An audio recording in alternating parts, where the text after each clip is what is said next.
You're sure this guy's a Christian? Yeah, I think so. Truth. Agape Geeks! Jesus loves you. My name's Cody, and this is the Christian News Show we do every Monday, Wednesday, and Friday. And that being said, if you want to help support this show, you can go to agapegeeks.spreadshirt.com. And our first story of the day is something that I guess some people are making a big deal about, and that is, according to a poll that came out recently, if you go to church regularly, you are 3 times less likely to smoke cigarettes on a regular basis. And the poll also found that if you are religious or spiritual in any way, you are then less likely to smoke cigarettes. And so I think what you're supposed to be taking away from this story is that cigarettes are definitely the devil, and atheists probably have lung cancer. For me personally, I haven't seen cigarette smoking as being that big of a deal, except that it kills people's finances. I understand that cigarettes aren't healthy and all of that, but this is the land of McDonald's and Burger King, so I mean, are cigarettes really that much worse than a Big Mac and a large fry? Personally, I don't smoke cigarettes for 2 reasons. 1, I don't want to do that to my body.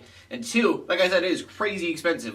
The amount of money that people spend per year for cigarettes, I could buy a car with. And our next story is about actress and singer AJ Michalka. AJ just released a new song called All I Ever Needed to help promote her new movie, Grace Unplugged. Knowing me, I probably will see it just because I like to support Christian movies. But I can't say I'm super excited because I just watched Suing the Devil the other day and realized just how bad Christian movies can be. The movie is to be about a worship singer named Grace who is pursuing her musical career. Now, you may have heard of AJ before and her sister Allie because they were both Disney Child stars who worked together to make pop songs that Disney promoted. And honestly, I think that is the real news story here, is that Disney took child stars and they grew up without screwing up their lives. I mean, let's be honest.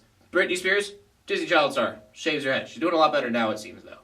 And then you have Lindsay Lohan, who is, well, she's Lindsay Lohan. And then you have Miley Cyrus, who is also Miley Cyrus.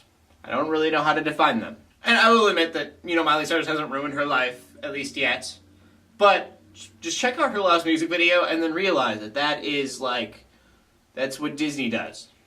Usually. So for AJ and Allie to both be Disney Child stars and then to grow up to be Christians, that's pretty cool. Also Selena Gomez. Spring Breakers. Just saying that happened. But anyways, Grace Unplugged, if you want to check that out, link in the description below.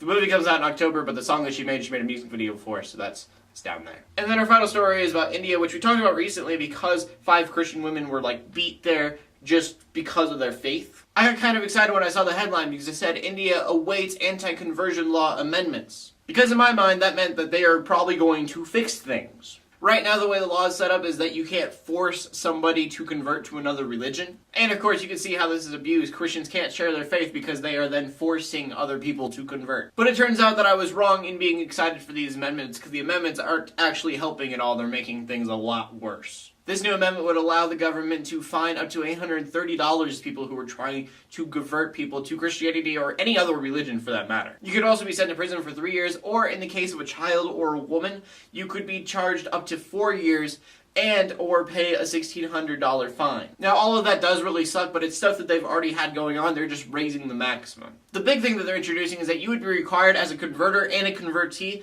to actually go and apply to be converted. You'd have to set up an application and it would have to be okayed 30 days before the actual conversion ever happened. And obviously the problem with this is that ain't nobody got time for that. Nobody is going to be changing religions if you have to go up to somebody and be like, hey, I would like to tell you about Christianity. Would you like to set up an application and then in about a month we can talk about it? Nobody's going to say yes to that because they have to set up an application for something that they are not passionate about or even believe in. And again, if you were not to get an application process, you could go to prison for 4 years. So prayers out to India while they are processing this amendment and deciding whether or not they're going to keep it. It would be a very bad idea if they did. I really honestly hope that this amendment does not go through. And that usually brings us to the question of the day, but I do not have a question of the day, but I want to talk to you guys. So please leave comments in the comment section below and let's talk, and I'll talk back and I'll comment back to your guys' comments, and it would be awesome. I just feel like I don't talk with you guys enough, and I think that would be a lot of fun. My name is Cody. I'm bringing news to the Christian community every Monday, Wednesday, and Friday. In closing, let the haters hate, let the Christians pray. To everybody, subscribe. I'll see you later, and God bless.